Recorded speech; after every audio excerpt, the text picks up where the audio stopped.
Just a disclaimer, if you're the type of person who has a weak stomach, this may not be the story for you. If you wish to continue listening to the other stories, then please pause the video and go to the second one. Timestamps will be down in the description below. But if you think you can handle a graphic story, then here we go. Back when I was around the age of 15 years old, my family and I had moved from Ohio to Florida to start our new life. I would be leaving my old life behind and all of the friends that I had made would be gone. I would be moving to another house and going to a different school where I didn't know anyone, and it's honestly a bit scary. I had already completed my freshman year of high school, so I would be starting my sophomore year, aka 10th grade, at a different high school. My first day went surprisingly better than I expected. I made some new friends and I got their phone numbers as well. So fast forward a few days later, me and one of my friends that I made, we'll call her Jessica, who was a junior at the time, started FaceTiming me over the phone. Jessica was and still is the most sweetest girl you'd ever come across. She'd hold doors open for people and say hi to everyone, and overall, she was the type of girl who would put a smile on somebody's face to brighten up their day. So, as we were chatting, she starts telling me about a boy who had been stalking her since 9th grade. His name was Alex. He would always look at people strangely, touch girls inappropriately, and would always try to, quote, defend any guy that comes around one of his so-called girlfriends, according to Jessica. However, Jessica was his main target. He liked her more than any other girl in the school, and he would always ask Jessica out, which Jessica obviously declined. Alex would apparently get upset over this and give her a very angry look. Needless to say, he seemed like a crazy kid. So a few days go by, and Jessica and I are at lunch eating at the school's courtyard when she received a text from Alex. The text still gives me chills. It read, "Hey Jess, it's Alex. You know, the one you always reject. I'm texting you to let you know of how much of an ass you are, and you don't deserve to be called a human for the way you rejected me. Harm will be coming to you shortly." Jessica then told him to stop or else she would report him. Thankfully, it seemed he had stopped, considering the fact that he didn't text her or call her over the next few days and he never showed up to school. One day, I texted Jessica that I couldn't hang out at lunch with her today as I had a meeting with my teacher about an assignment. She said okay, and I went with my teacher. Now, my teacher's room is right beside the cafeteria, and this is the part that I will never forget. As my teacher is explaining what I need to do, I hear screams. Blood-curdling, ear-piercing screams. My teacher and I both look outside to see Jessica on the floor with a huge crowd around her. I ran outside and scrambled through the crowd and went up to her. She was bleeding all over the place with blood spilling out of her chest and onto the concrete floor. It honestly looked like something out of a horror movie. She was losing blood fast, and it didn't take me long to figure out what had happened. Jessica had been stabbed. I don't know how or who did it, but I just knew she had been stabbed. Paramedics fortunately came and took Jessica to the hospital, and the school went on lockdown. For the next few days, Jessica has been placed in the hospital for the next few weeks. Every weekend, I would visit her to check up on her, but she said everything was doing better. All this time, we still didn't know who the person who did it was, until a few weeks later when I was watching the news. Turns out that Jessica Stalker had did it. Alex. They showed his face on the news, and even though he didn't kill her, he still faced charges and was thrown in jail for 6 years. I'm so glad I still have Jessica as a friend till this day, and I honestly couldn't ask for anyone better because this incident could have turned out a whole lot worse. This message is to Alex. You're lucky to be alive. I hope you rot in hell, you sick creep.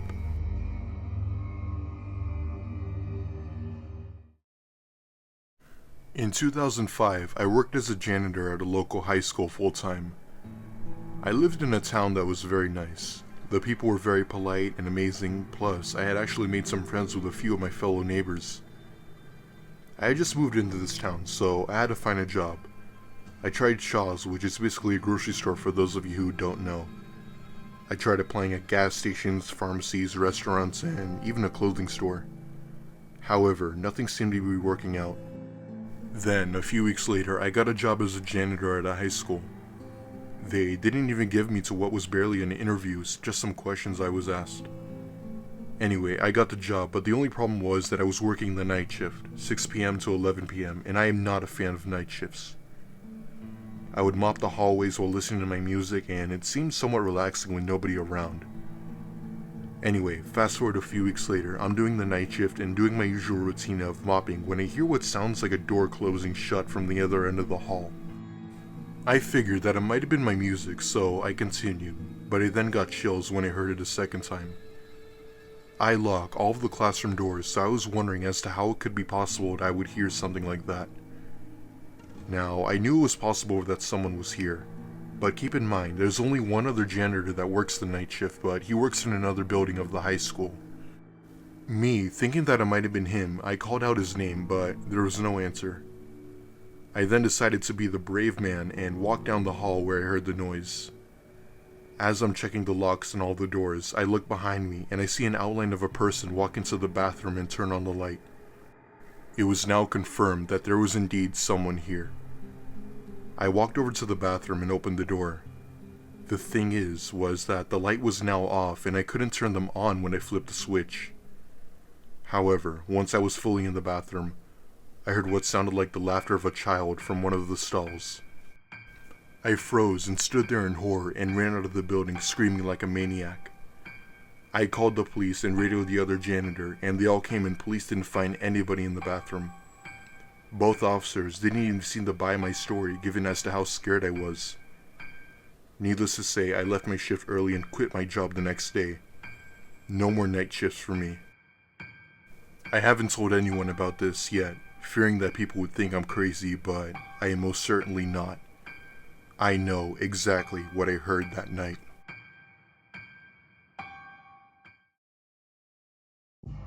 My name is Sophia, and this happened to me when I was in my third year of high school. Throughout my high school years, I was always very lonely. I would have barely any friends to talk with, I would be too shy to say hi to people, and I was the type of girl that would sort of be in her own world and mainly just stick to the internet. Anyway, one day, I'm at lunch sitting down by the table by myself, of course, when all of a sudden a boy came up to me and said hi. He introduced himself as Michael, and we both then started chatting. I then found out that Michael was a junior as well, and he started talking about anime, video games, movies, and stuff you'd expect nerds to be interested in. Thankfully, I myself was a so-called nerd, and Michael and I had the both same interests, and he seemed like a cool guy. At the end of lunch, he asked me for my phone number, and me, not wanting to be rude, gave it to him. Now, I normally don't give my phone number out to people I had just met, but I somewhat thought it was okay. That night, I was in bed working on a school project for my science class when I got a text message. It said it came from a random number, but I already knew it was probably Michael.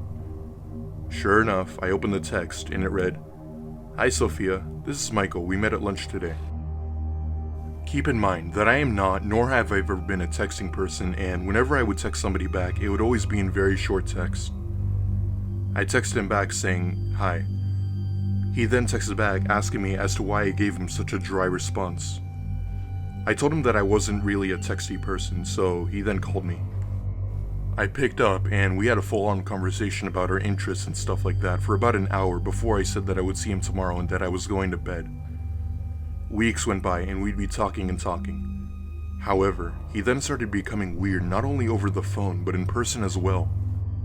He would always try to sit next to me as close as possible and always try touching my leg and always hugging me.